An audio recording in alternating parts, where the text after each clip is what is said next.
السلام عليكم. ازيكم يا شباب عاملين ايه؟ انا ابراهيم احمد فاوندر مبادرة خطوة. النهارده وعلى غير المعتاد معناش حد نستضيفه في السيشن لان السيشن دي انا حابب انا اعملها. تمام. السيشن دي هتكون عبارة عن دردشة، ولنقل ان هي دردشة، اللي هو انا بس دلوقتي حابب اعرض بعض الحاجات اللي بجد اي حد بجد محتاج ان هو يبقى فاهمها قبل ما هو يقدم على منحة او على حاجة. هو دي اخر سيشن، انا كنت متعمد الكلام ده يبقى موجود في اخر سيشن، لان ايه يعني ده بيكون مثلا حد شاف السيشنز اللي فاتت. فهنا حابب كده اذكر كام نقطة ان شاء الله تكون اصلا نقط ذات فائدة وحد فعلا يقدر من خلالها ان هو يستفيد بحاجة كويسة.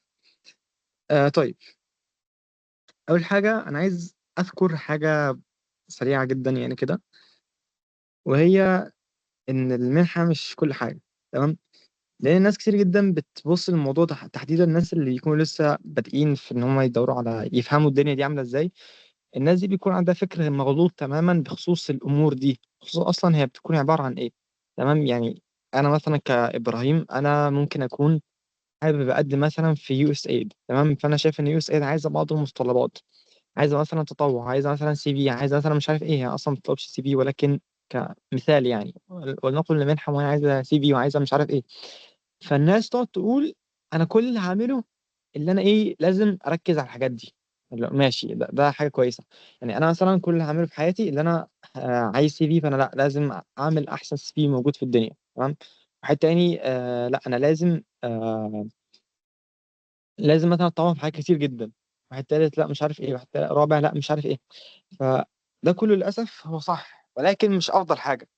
ليه؟ لان دايما الحاجه اللي انا بعملها آه انا مش بعملها عشان أنا يتم تقييمي، انا بعملها عشان انا عايز اعمل ده. دي الفكره. عمري لو انا بتطوع عشان اقدم في منحه، عمري ما هتطوع وهبذل فيه جهد كويس. تمام. لازم اتطوع عشان عايز اتطوع الاول، بعدها ممكن يكون في سبب تاني او تالت او رابع اللي انا عايز اقدم في منحه، ايا كانت اسبابي بقى، ولكن ده مش اول سبب ابدا، ده ما يكونش اول سبب. انا مثلا لو عايز اتعلم حاجه معينه، انا مثلا عايز اقدم في منحه عن مثلا ميجر سي اس. تمام. كمبيوتر ساينس. فانا مثلا دلوقتي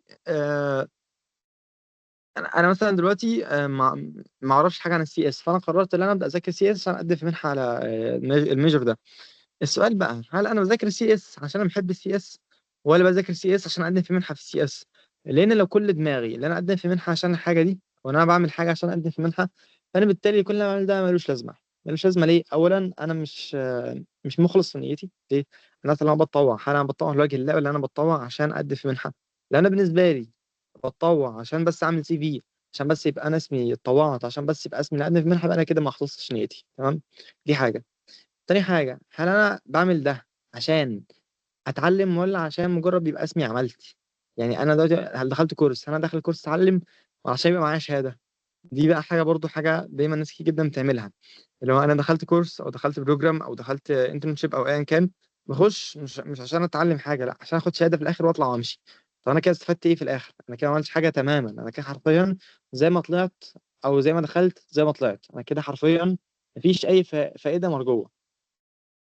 فدي نقطة مهمة جدا، لازم أفكر قبل ما أعمل أي حاجة. وحتى لو أنا بعمل كده، افرض أنا ما اتقبلتش، يعني أنا مثلا ممكن أكون دلوقتي بقدم في منحة للسي إس، افرض ما اتقبلتش، هل ده أنا كل التجارب اللي عملتها قبل كده مالهاش أي لازمة؟ هل ده أنا لما اتطوعت ما فيش حاجة اتغيرت فيا؟ هل ده معناه لما اتطوعت أو لما دخلت بروجرام أو لما دخلت منحة أو لما دخلت أي حاجة، هل ده معناه إن أنا شخصيا ما اتأثرتش بالحاجة دي؟ هل ده معناه ما اتعلمتش أي حاجة؟ لا. فأنا مش بعمل حاجة عشان المنحة، انا بعمل حاجه عشان انا عايز اعمل الحاجه دي، عشان الحاجه دي كويسه، او الحاجه دي هاخد عليها اجر، او الحاجه دي كذا او كذا او كذا. ثم بعد السبب ده، بعد السبب الرئيسي، ممكن افكر ان انا احط السبب اللي انا اقدم في حاجه. تمام. انا كابراهيم اتعلمت فيديو اديت، اتعلمت فوتوغرافي. تمام. الاثنين ما اتعلمتش ما اتعلمتش ده عشان اقدم في منحه. انا بصراحه كنت حابب الفوتوغرافي، وكنت حابه جدا يعني. فانا حاولت اتعلمه الاول وبتاع واشوف فيديوهات، بعدها عشان كان عندي كاميرا بدات اتعلم عليها وكده والدنيا ظبطت معايا. تمام. ثم بعد اما بعد بقى لقيت ان انا دخلت بقى معرض كتاب كفوتوجرافر، لقيت بقى ان انا دخلت ناسا كفوتوجرافر، لقيت بقى ان انا دخلت كذا كذا ايفنت وكذا حاجه كفوتوجرافر، فلقيت ان انا جمعت حاجات وعملت انشطه كفوتوجرافر. انا كنت بنزل عشان بحب انزل كده، بحب انزل اصور، بحب انزل اوثق. تمام، انا بحب اعمل كده.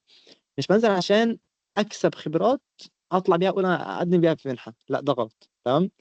فدايما لازم نحط في ودانا كده اللي اول حاجه، ما ينفعش اعمل حاجه عشان اقدم في منحه، مش بالمسمى.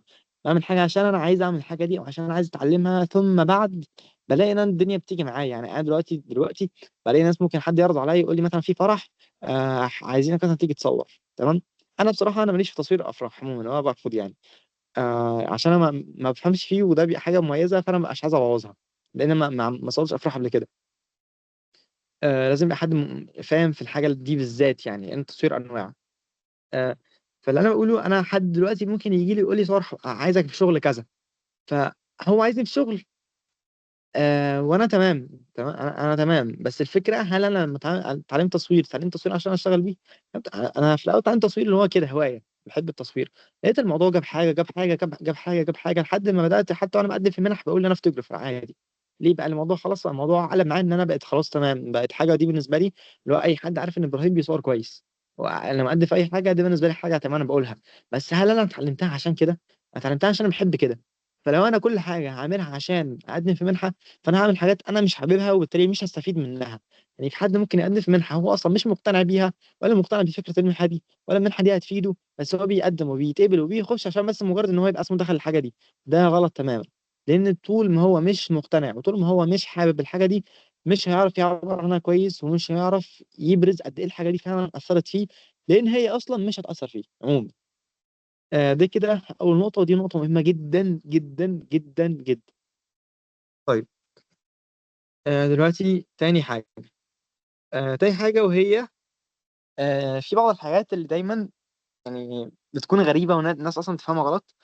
إحنا كشعب مصري بنحب دايما إن إحنا ناخد أقل واجب، حرفيا بنعمل أقل واجب. إزاي؟ يعني مثلا ولنقل إن في منحة طالبة مني مثلا سكور أيلتس 6، ماشي؟ طالبة مني مثلا 85% ثانوية عامة. فهتلاقي الشخص حط تارجت أيلتس 6، 85% ثانوية عامة. طيب، انت كده حطيت التارجت ده وانت فعلا جبته، تمام انت جبته. تمام. آه... طب انت دلوقتي لو جبت، لو حد تاني جايب 85% وجايب برضه ايلتس 6، وحتى في الابلكيشن برضه مفيش فرق كبير ما بينكم، مش هم ياخدوا اللي عنده سكورز اعلى او عنده حاجات اعلى؟ فانت دايما حاول دايما تبص للاعلى. هتبص هم مثلا عايزين 6، لا انا عايز 7 ونص، انا عايز 7، انا عايز 6 ونص. اعلى ابص لفوق بخطوه، تمام، خطوه او خطوتين يعني. هم عايزين 85%، خلاص انا عايز 90. لو جبت 90 انا كده جامد، كده جامد قوي. تمام. ده اولا. ثانيا، احنا بنبص برضو للحاجه، يعني الفكره ان الحاجات دي السكورز وكده، سواء كان سكور ايلتس او سكور دراسه اللي هو اكاديميك يعني، او ايا كان الحاجه دي، اي حاجه او اي منحه انا بقدم فيها بتكون فيها حاجتين اساسيتين مفيش شرط ليهم في الابليكيشن. اول حاجه هي شروط مؤهله، شروط بتخليك تبقى مؤهل اللي انت تخش السكيل اصلا بتاع التقديم. يعني في مثلا منحة تقول لك لازم عشان تقدم تبقى جايب مثلا 85% ثانوية عامة. تمام. ده معناه ان انت لو جايب اقل من كده انت اصلا مش مؤهل تقدم. وده معناه ان انت لو جبت اعلى من كده، ده مش معناه ان انت هتتقبل، لا ده معناه ان انت تخش في السكيل اللي هم هيفلتروا فيها الناس وياخدوا منهم ناس ويرفضوا ناس. انت مش معنى ان انت جايب 85% او جايب مثلا سكور 6 ايلتس اللي هم طالبينه، او جايب حتى اعلى من كده، ده مش معناه ان انت هتتقبل. ده معناه ان انت هتتحط تتفلتر مع الناس اللي هتتفلتر، اللي هم ناس كتير جدا وكلهم جايبين زيهم زيك السكور ده. تمام. فدي حاجة مهمة جدا، مهمة جدا جدا كمان.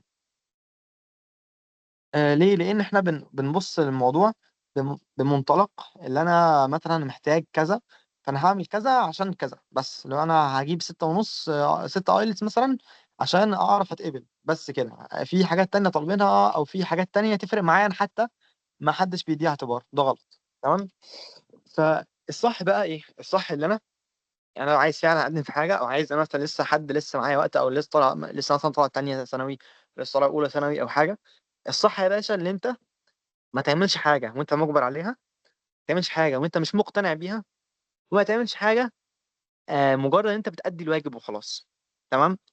يعني مثلا حاجة انت مجبر عليها، مش مثلا عشان اهلك بيقولوا لك مثلا انت لازم تعمل كذا كذا كذا وانت هتعمله. انت مش لازم برضه، مش لازم تتخانق او تديهم تلوي بوزك او كده بس على الاقل ابدي اعتراضك. يعني انت مثلا ما حدش مثلا يقول لك ما تنزلش مثلا تطوع عشان احنا مش عايزينك تنزل. انت لو عايز تنزل حاول تقنعهم بالراحه كده وتفهم الدنيا. حاول تكلم حد تقول له اقنعهم ازاي، حد كبير. حاول تكلم مثلا حد من قرايبك، لو حد من قرايبك ممكن يحاول يقنعهم او حاجه. فاهمني؟ الدنيا بتتليس كده دايما، ما بتجيش كده باللوي دراع. تمام؟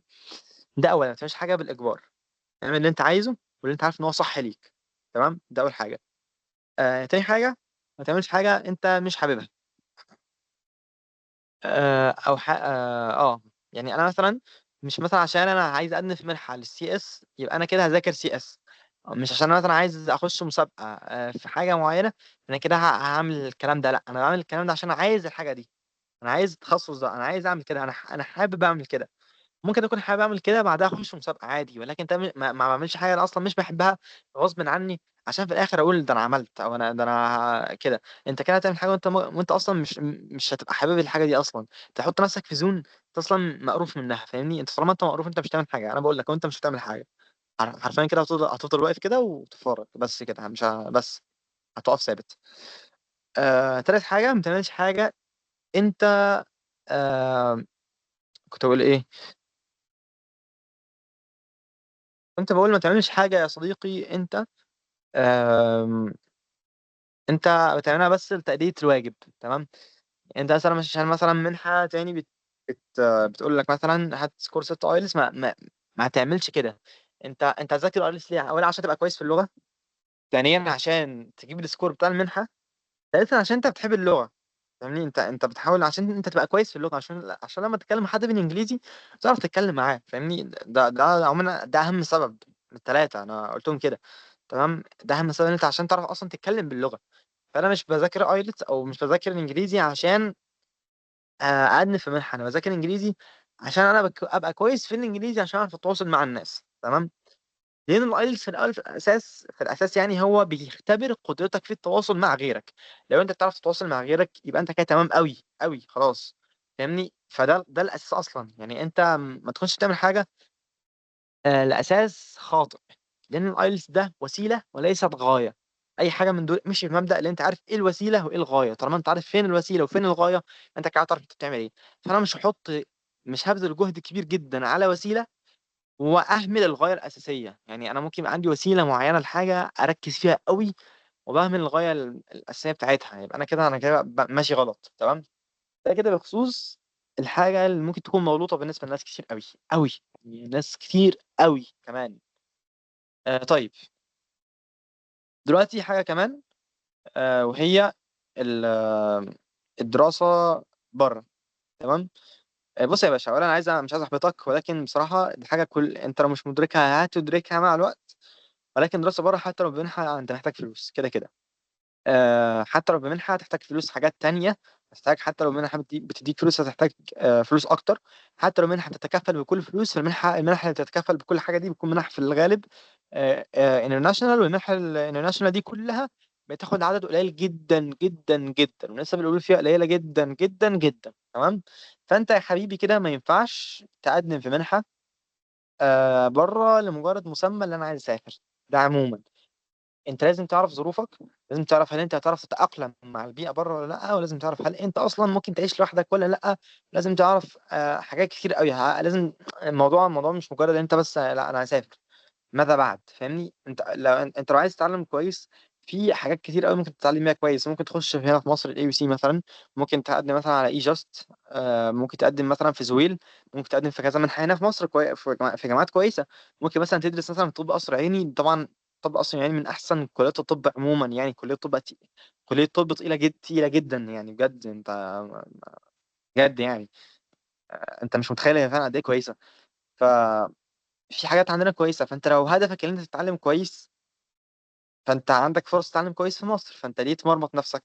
ليه تحط نفسك انت بقيت مسؤول عن فلوس وعن دراسة وعن اكل وعن شرب وعن كل حاجة في حياتك انت مسؤول عليها؟ انما انت تتعلم ولكن مش ده ضغط عليك؟ مش ده مقرف؟ دي بهدلة. انا بقول لك عشان مجرب. انا بقول لك عشان مجرب تاني. دي بهدلة. انت مصنع كويس وكل حاجة ولكن انت هتتبهدل وهتتمرمط. وغير كده هتدفع. انا بقول لك كمان هتدفع. كده كده هتدفع مهما عملت هتدفع. حتى لو فولي فند هتدفع. دايما في حاجات هتدفع فيها. حتى لو مش هتدفع كتير فانت هتدفع برضه عموما. تمام. حتى الحاجه لو مموله بالكامل وهتاخد في اكل وسكن وكل حاجه، فانت برضه هتجهد وممكن ما تحتاج فلوس اكتر فتضطر كمان تدفع. فانت الموضوع مش وردي زي ما انت ممكن تكون متخيله.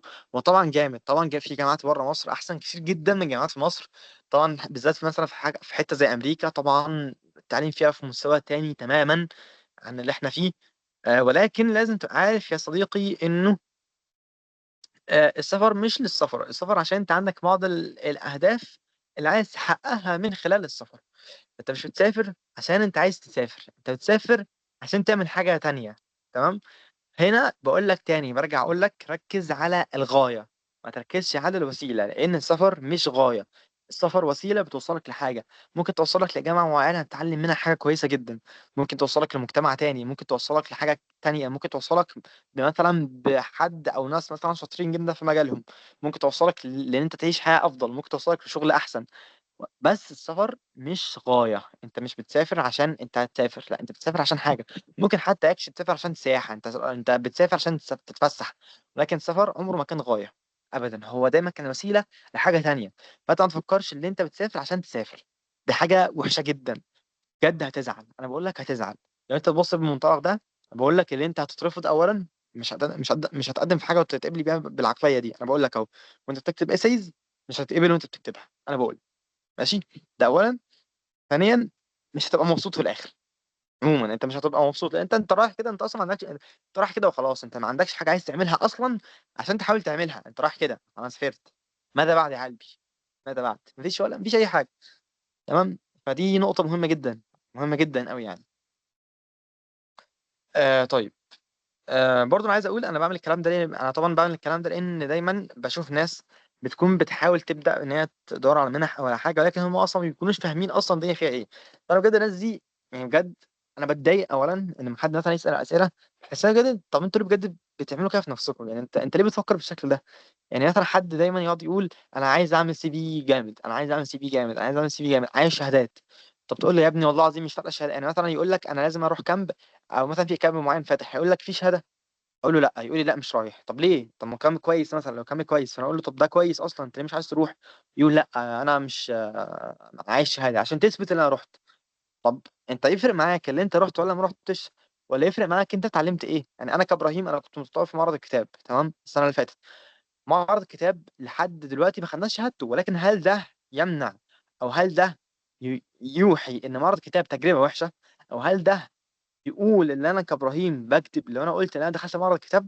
لا. هم مش هيكذبوك. لو في ادميشن اوفيسر بيراجع الابلكيشن بتاعك، هو مش هيكذبك اصلا.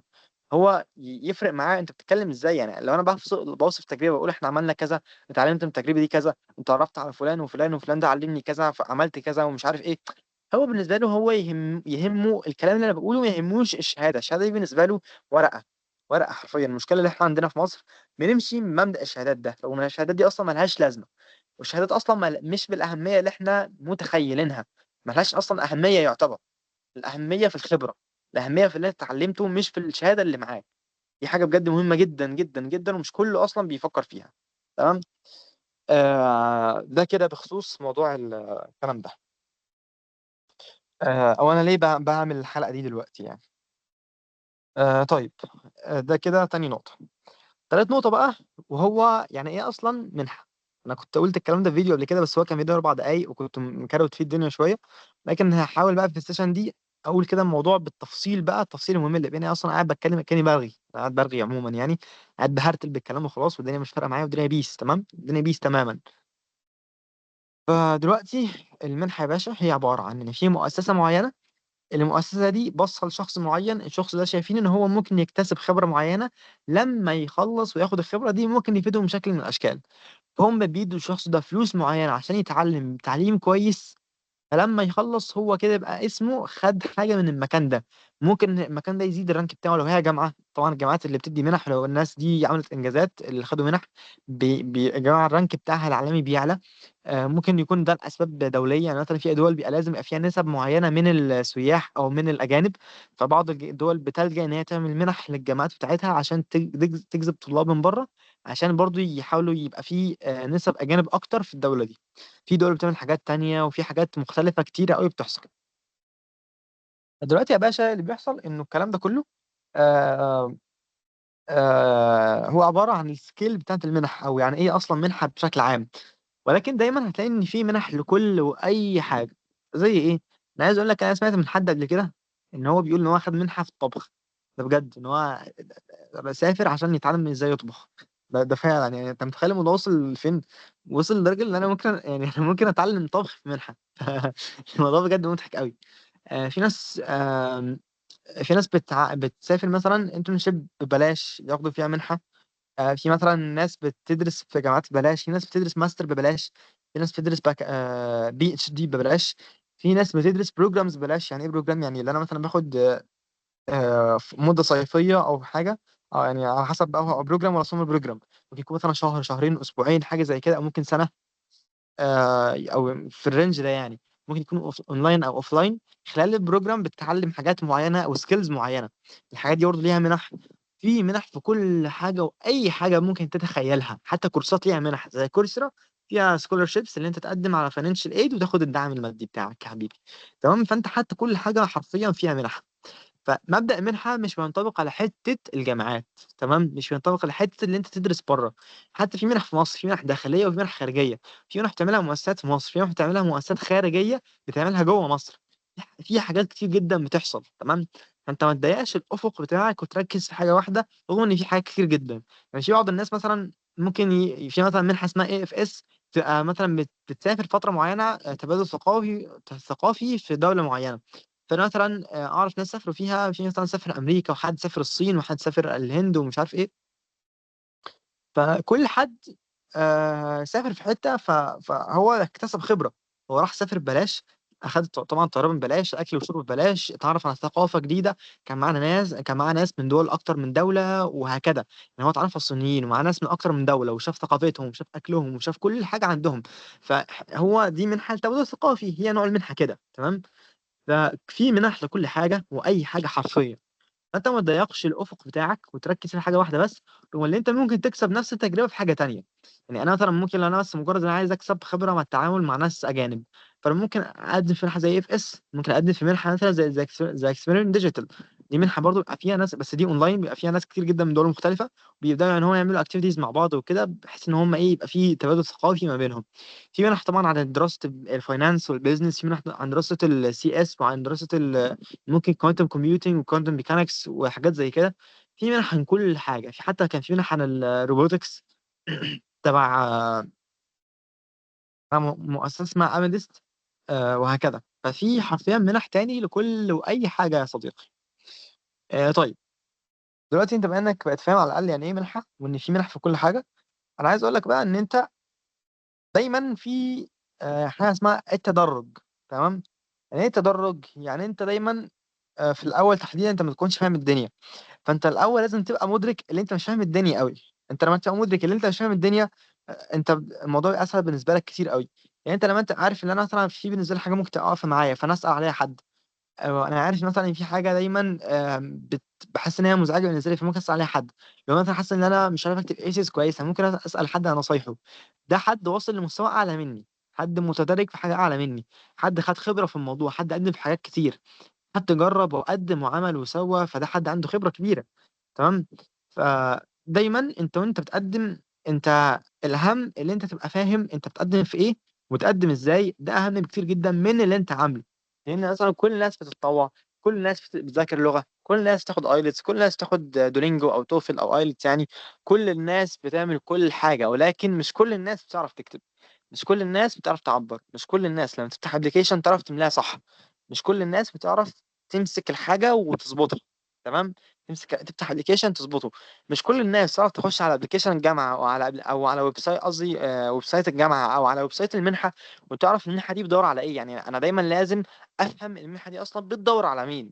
يعني هل المنحه دي بتدور على حد بيذاكر كتير، او عنده اكاديميكس قويه، او حد عنده نشاطات تطوعيه كتير، او حد عنده اهتمام كبير باس دي جي، او حد عنده كذا او كذا او كذا. انا دايما لما أنا ابقى فاهم هم عايزين ايه، انا ممكن ابرز الحاجه دي فيا. فلما انا اوريهم اقول لهم ده انا فعلا كده، ده انا فعلا عندي ده وده وده وده، هم من نفسهم هيقبلوني، لان هم شايفين فيا الحاجه اللي هم محتاجينها. طالما هم شايفين فيا الحاجه اللي هم محتاجينها، مفيش اصلا سبب يدعوهم ان هم يخلوني اترفض. تمام. دي نقطة مهمة جدا جدا جدا جدا جدا جدا، يعني بشكل مش طبيعي. بجد بشكل مش طبيعي. انا بجد اكني، انا بجد انا حاليا اكني بكلم نفسي من سنة او من سنتين. بجد دي حاجة بجد مهمة جدا، ومش كل الناس تبقى مدركاها. دايما الابليكيشن اهم من الخبره. انا لو شخص عندي خبره تقيله قوي، خبره عاليه قوي، ده لا يعني ان انا هعرف افتح ابليكيشن واعرف املي الابليكيشن ده بالخبره اللي عندي دي. انا لازم يبقى عندي الاول الخبره، ومع الخبره يبقى عندي قدره ان انا اكتب. لان ممكن حد يبقى خبراته قليله او تجاربه قليله، ولكن عنده حاجات بسيطه بس هو استفاد منها او بيعرف يعبر عنها. فهو هيقول ده انا عملت واحد اتنين تلاته، تمام. هو يعرف يعبر عن ده كويس قوي، فيحسسهم ان هو قد ايه شخص مميز. هيحسسهم ان هو شخص مميز بحاجه صغيره. مش لازم ان انت تبقى عامل حاجات كتير قوي او حاجات كبيره قوي. لا، انت المهم ان انت تعرف تعبر عن الحاجه دي، حتى لو هي حاجه صغيره. ازاي قدرت تاثر فيك، وازاي انت قدرت منها تكسب فعلا قيم، او تكسب فعلا خبره، او تكسب فعلا معرفه معينه. ده المهم، ده بجد المهم في الموضوع كله. تمام. في ناس فعلا ياما ناس بتسافر في حاجات او بتسافر في حاجات تقيله وما ما بتستفادش اصلا، او بيحسوا ان هم الموضوع فاكس بالنسبه لهم، ما بيحبوش الموضوع. فانت برضه ما تبصش للموضوع على ان هو اللي انت مجرد انت بس تتقبل في حاجه تقيله، تمام. هي مش كده. ممكن حد برضه يبقى عامل حاجات كتير جدا جدا جدا جدا، ونزل تطوعات في حاجات كتير جدا، ودخل منها كتير جدا، ودخل وشاف كورسات كتير جدا، وعنده خبرات كتير جدا. بس هو فتح ابلكيشن وهو بيكتب مش عارف يتكلم اصلا، مش عارف يعبر عن الحاجات دي. مش عارف يقول عملت كذا، مش عارف يقول ده انا مثلا ده اثر فيا في كذا. مش عارف يعرف هم مستنيين منه يقول ايه. يعني هو مش عارف هم محتاجين ايه اصلا، او محتاجين يشوفوا منه ايه. هو مش عارف يكتب الحاجه اللي هم عايزينها. هم مثلا طالبين سؤال معين، هو مش عارف يكتبه كويس، هو مش فاهم السؤال كويس. ما هو كده مش هيترفض. على عكس شخص تاني ممكن حتى يكون خبرته قليله، ولكن هو عارف يكتب كويس، عارف يعمل براندنج لنفسه كويس. دي حاجه مهمه جدا، هو البيرسونال براندنج. انا ازاي احس الشخص اللي انا عندي آه، او اللي انا شخص تقيل او هكذا، آه، باللي انا بس اقعد معاه واكتب له حاجه واكلمه او كده. دي اسمها بيرسونال براندنج، انا اعرف اعبر عن نفسي كويس، تمام. فدايما دي بجد حته مهمه جدا جدا، وناس كتير قوي بتغفل عنها، وان هي بجد في غايه الاهميه. ده كده النقطه بتاعت المهم. فيا صديقي دايما ركز ازاي تتعلم تكتب. الكتابة عموما مش كتابة اللي انت تكتب جرامر وكده، لا. الكتابة اللي انت تعبر كويس. انا مثلا من نوع الناس اللي بحب دايما وانا بكتب ايسيز اكتبها على شكل قصة. بكتب قصة معينة، فبقول من البداية حصل كذا كذا، خدها في سياق زمني كده، اقول وايه بحكي الدنيا. بحب كده اربط الخيال بالواقع وانا بكتب. ممكن اقول كده جملة خيالية في النص او حاجة. ممكن احط كوت لحد قديم. ممكن احط هوك كده غريبة. بحب دايما احط حاجات كده سبايسي كده بحط كده بهارات كده في النص، فاهمني. دايما ده اللي بيدي الطعم للاسي بتاعك. انت بتحاول تحسس الشخص، لان كده كده اللي بيقرا الاسي هو انسان برضه. هو مش كان فضائي ولا هو روبوت، هو انسان بيحس برضه. فهو يحس بيك انت لو بتدي له حاجه معينه، هو يحس بيك ويقول يعني هو. انت لو بتعبر عن بجد مشاعر قويه، بجد هيحس بيها، وبجد هيحس بجد ان الكلام اللي انت تقوله ده بيعبر عن ايه وبيعني ايه. حتى لو انت ما عندكش خبرات كتيره، فهو هيحس بيك، وهيحس ازاي حاجه صغيره اثرت فيك بشكل كبير جدا، فاهمني. فهي مش بكبر الحاجه، ولكن هي بطريقه استيعابك للحاجه، وطريقه تعبيرك عن الحاجه، تمام. فمن حته بقى جرامر، فانت تقدر تكتب جرامر مثلا في بوت اسمه كويل بوت. في طبعا شات جي بي تي ممكن يساعدك شويه في الافكار، مش في الكتابه، في الافكار. لان الكتابه هم بيعرفوا لو الايسي مكتوب اي او لا. بيعرفوا. فانت ما تخليش اي يكتب لك. خلي اي يساعدك ويديك افكار والكتابه بس.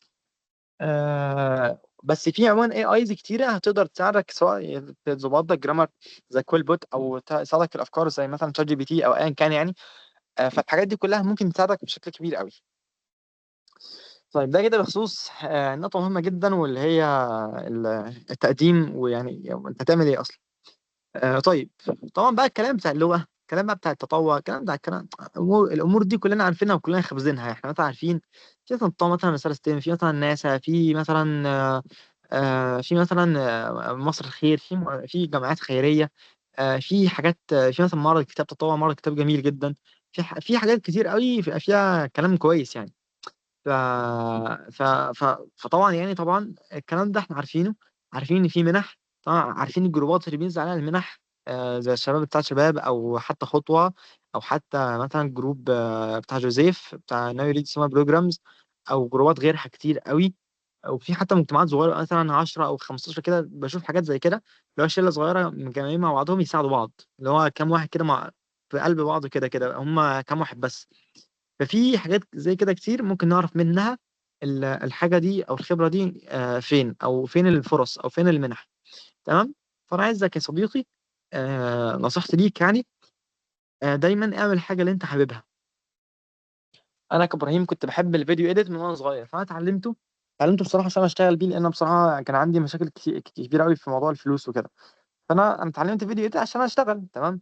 ولقيت مع الوقت اللي انا بعرف اتعامل بيه في حاجات او بروجرامز او تطوع حتى او هكذا، وفعلا بقيت برضه بشتغل بيه كفريلانس او وكده. فحته ان انت تعرف تلاقي حاجه انت حاببها وتتعلمها، بجد مفيش حاجه احسن من كده عموما، بجد. ده حاجه انا ممكن اقولها لك، وانا بجد انا واثق منها 3000 مليون في المية. تمام. آه ده كده بخصوص اسمه ده الخبرات.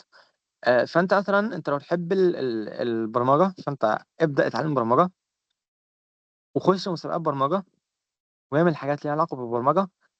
ولما تيجي تقدم في منحه، قدم في تخصصات البرمجه. هو ده الصح، اللي انت تبقى ماشي في تراك واحد. التراك ده انت تعمل فيه حاجه انت بتحبها، وفي الاخر المنحه دي تبقى غايه في، او غايه في الاخر، حاجه في الاخر خالص، يعني هي مش حاجه الاساسيه. يعني انت في الاول انت بتتعلم برمجه عشان انت بتحبها اصلا. بعدها لقيت مسابقة فدخلتها، بعدها لقيت حاجة فدخلتها، بعدها لقيت بروجرام فدخلته، بعدها لقيت كذا فدخلته. في الآخر لقيت إن أنت وصلت لمرحلة أنت هتقدم في منح. في المرحلة دي أنت بالفعل عشان أنت عندك خبرة في البرمجة كتير قوي، فأنت هتقدم في الميجر ده، في الحاجة اللي أنت فعلا عندك فيها هتعرف تتكلم فيها، الحاجة اللي أنت فعلا فاهم فيها كويس. فأنت بالتالي بتدي لنفسك فرص أعلى بكتير جدا لما أنت تبقى ماشي في تراك واحد.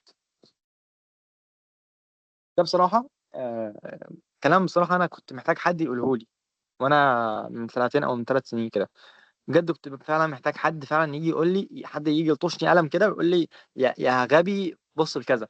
لان انا كنت شخص مشتت جدا، شخص بيعمل 3000 حاجه في نفس الوقت، شخص بيعمل حاجات كتير جدا، وفي الاخر بلاقي نفسي مش فاهم. وبرضه في حاجه مهمه، دايما ما تركزش في الناس. ليه؟ هتلاقي دايما حد احسن منك مهما كنت جامد، هتلاقي دايما حد احسن منك، هتلاقي دايما حد اعلى منك، هتلاقي دايما حد فاهم اكتر منك.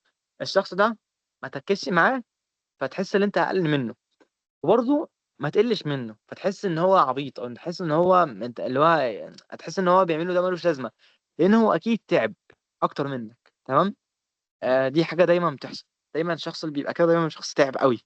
فانت لا تبص لحد ان هو اعلى منك بكتير قوي اللي انت فاشل وكده، ولا تبص لحد ان هو ملوش لازمه، او ان هو الكلام اللي بيعمله ده إيه انت بتعمل ايه يا ابني وكده.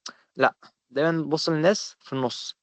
هو تمام وزي الفل وكل حاجة، بس في نفس الوقت أنا على حالاتي وعلى ظروفي الشخصية أنا تمام. تمام. دايما ما تبصش لغيرك، بص له بس اتعلم منه. ما تبصلوش بنية اللي أنت يا إما بتقل منه، أو بنية اللي أنت بتقل من نفسك. لا. طيب.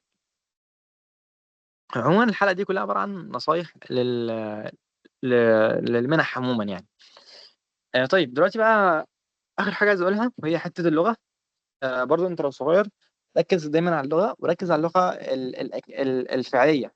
تمام. يعني انت مثلا حاول تعمل مثلا زي جروب ديسكشن مع ناس صحابك، تتكلموا، اغلطوا عادي وتكلموا تاني وصححوا وغلطوا تاني وصححوا وغلطوا تالت، عادي، عادي تماما يعني. لان دايما الشخص لما بيغلط بيتعلم. فانت لو ما غلطتش مش هتتعلم ابدا. انت طول ما انت ما حاسس ان انت مش شايف ان في غلط، يبقى انت كده انت ما بتتعلمش حاجه. طول ما انت شايف ان انت دايما زي الفل، يبقى انت كده ما بتتعلمش حاجه. تمام. فانت عادي انت تغلط حتى في اي مجال، مش لازم اللغه. انت مثلا ممكن تبقى بتتكلم تغلط في جرامر، عادي، ايه المشكله يعني؟ غلطت، ايه المشكله؟ حد تاني عليك اديله قلم بجد، اديله كف على وشه. ده هو الناس دي بنتعامل معاها كده عموما يعني.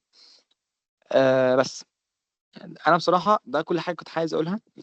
دايما ركز على على نفسك، ما تبص لحد تاني. ركز اللي انت تعمل الحاجة اللي انت حاببها مش حاجة انت مجبر عليها، واعمل الحاجة اللي انت ماشي فيها مش عشان تبقى مجرد اسمك عملت كذا. انا مجرد اسمي عملت كذا وخدت شهادة، انا بعمل حاجة عشان أنا حاببها، عشان فعلا اتعلمت واستفدت منها. تمام. وعشان الحاجة دي انا بحب، او عشان الحاجة دي اصلا انا بكمل فيها. تمام. ثم بعد الكلام ده كله، بعد الاسباب دي كلها، عشان اقدم في منحة، ده اخر حاجة، اخر سبب. انا بقدم في منحة. انا مش بعمل كل حاجه في حياتي عشان اقدم في منحه، انا بعمل كل حاجه في حياتي عشان انا بحب ابقى شخص بعمل كده، عشان بحب ابقى شخص كويس، بحب ابقى شخص مثلا متعلم، بحب ابقى شخص مثلا متعلم حاجه، متعلم هنا ومتعلم حاجه في ده ومتعلم حاجه في ده، متعلم ده ومتعلم ده. فانا بحب لنفسي كده.